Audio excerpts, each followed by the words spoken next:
Baik, dalam hadis yang ke-84 dan yang terakhir 85, ya. Kedua hadis ini dia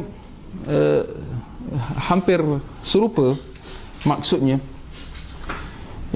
di mana ia menyebutkan tentang kewajipan imam. Kalau tadi kewajipan makmum, ya.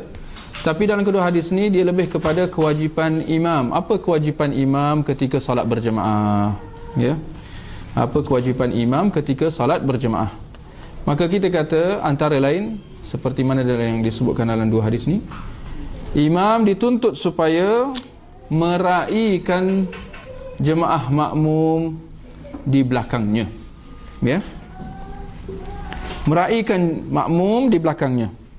Ini mengenangkan hakikat bahawa syariat Islam secara dasarnya, ya, secara prinsipnya, ia menuntut supaya dimudahkan urusan dan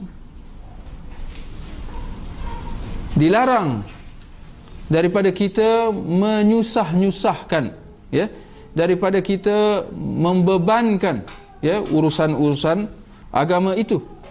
Lebih-lebih lagi dalam kita melaksanakan tuntutan agama yang paling besar, yang paling penting, iaitu apa? Salat. Ya.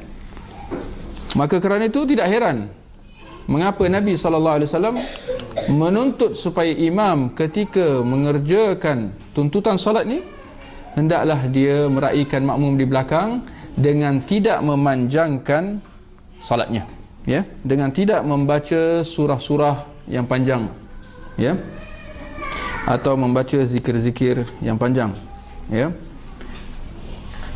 dengan tujuan supaya salat yang dikerjakan itu akan menjadi mudah, ya, mudah ke atas makmum. Maka mereka akan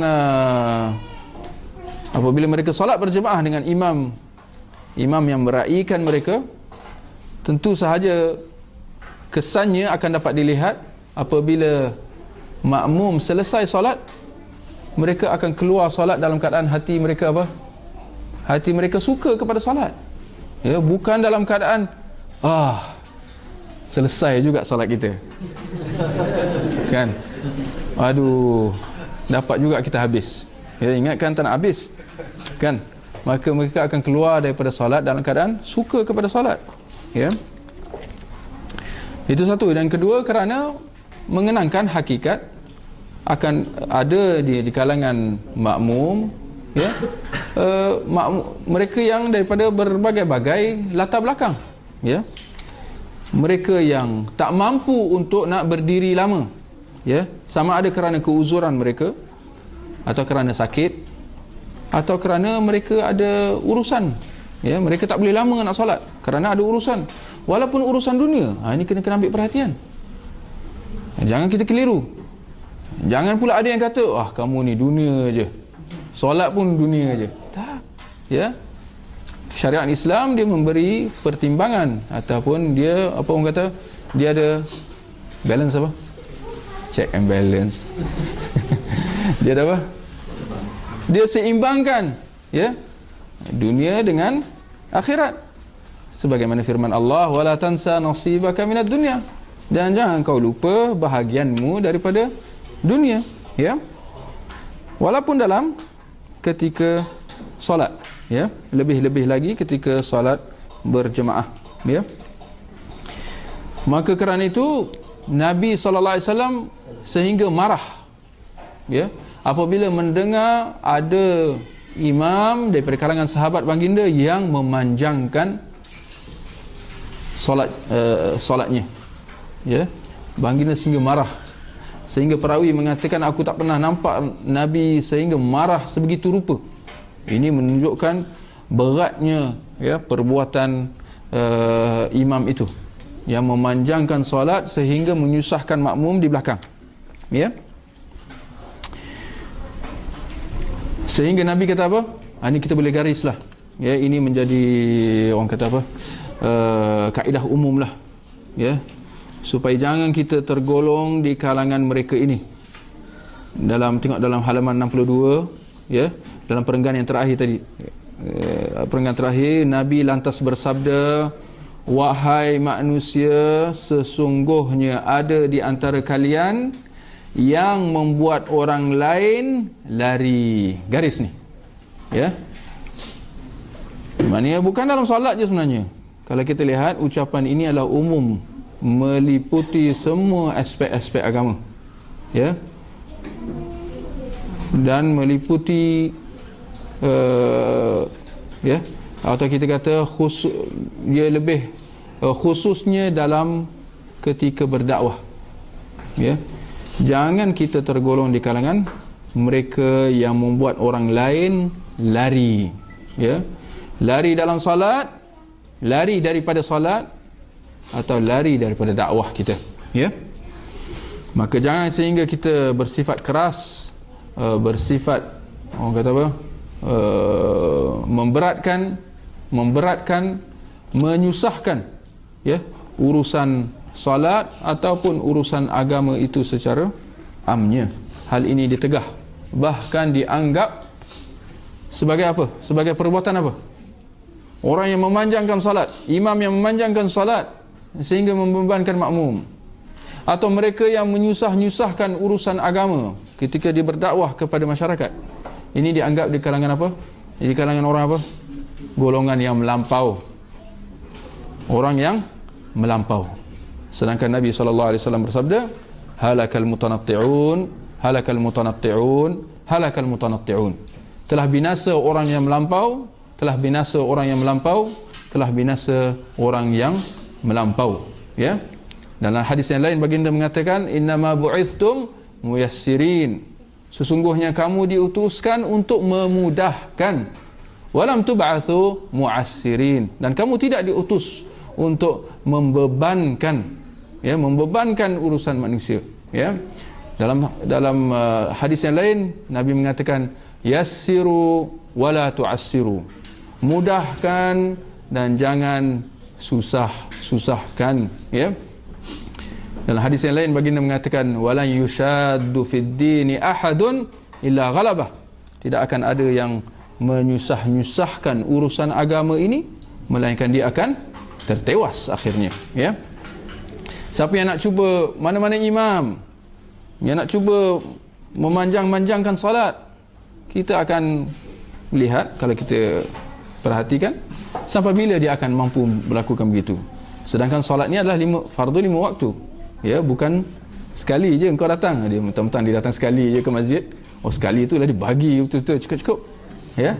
Kita kata, engkau mungkin datang sekali je, tapi solat jemaah ni dituntut 5 kali sehari, hari-hari, bukan sekali seminggu. Engkau mungkin datang sekali seminggu ke masjid, ya. Hari lain missing in action, datang sekali sebulan ataupun, ya, kurang lebih. Tapi kita kata solat fardu dituntut supaya dilakukan berjemaah 5 kali sehari.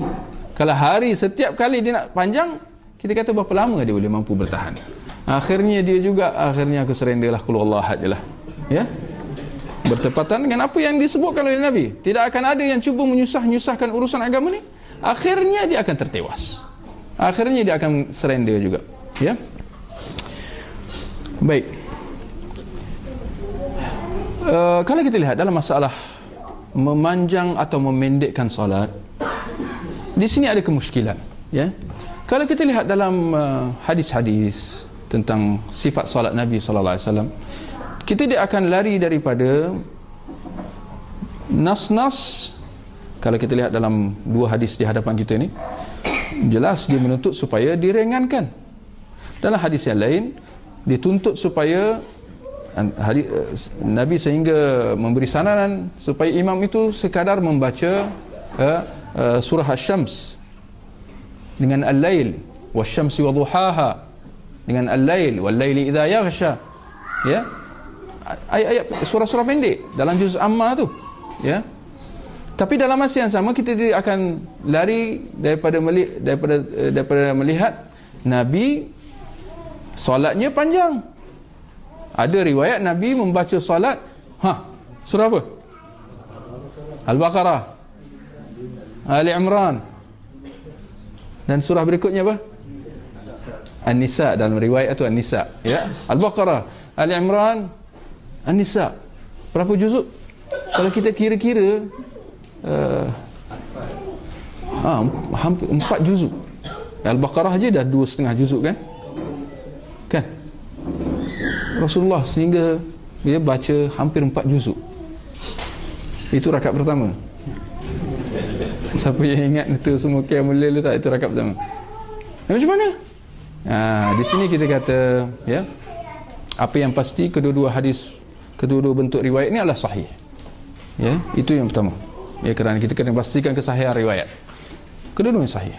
Tapi bagaimana kita selaraskan, ya, bagaimana kita, ya, memahami kedua-dua, ya, nas-nas ini. Kita kata secara prinsipnya, sekiranya solat berjemaah, imam kena raikan makmum. Itu prinsip. Dengan erti kata, secara prinsipnya perlu ringkas. Ya. Cuma kemusykilan di sini ringkas itu bagaimana? Ini kerana ringkas atau panjang pendek ini satu benda yang subjektif. Ya.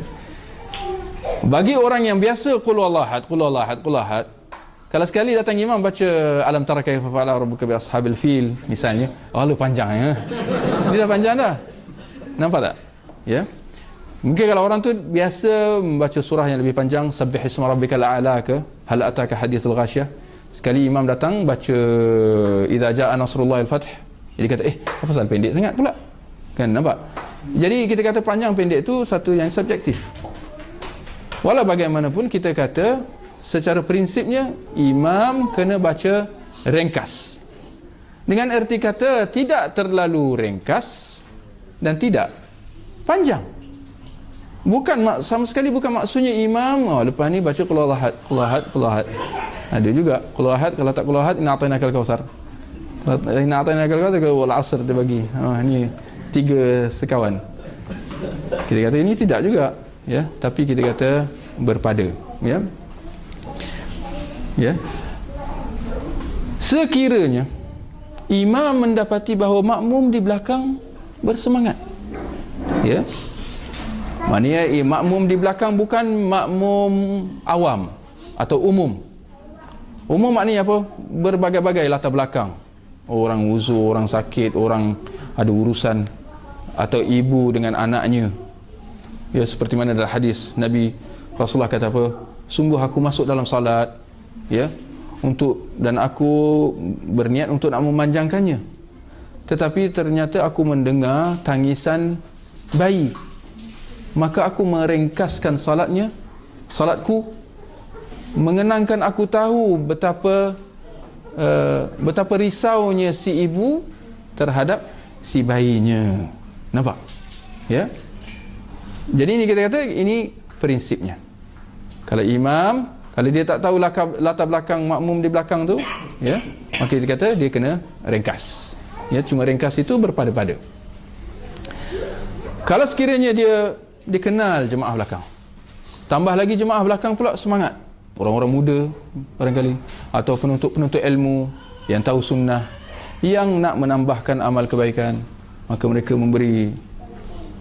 mereka pula semangat meminta supaya imam membaca panjang, maka di situ tidak ada masalahnya, seperti mana yang dilakukan oleh Nabi sallallahu alaihi wasallam. Kerana Nabi, ya, apabila membaca panjang bukan ketika ada orang uzur ke, ada ibu dengan bayi, tidak. Sebaliknya baginda solat panjang ketika mana di belakangnya adalah sahabat-sahabat yang orang kata apa, yang hebat-hebat, ya.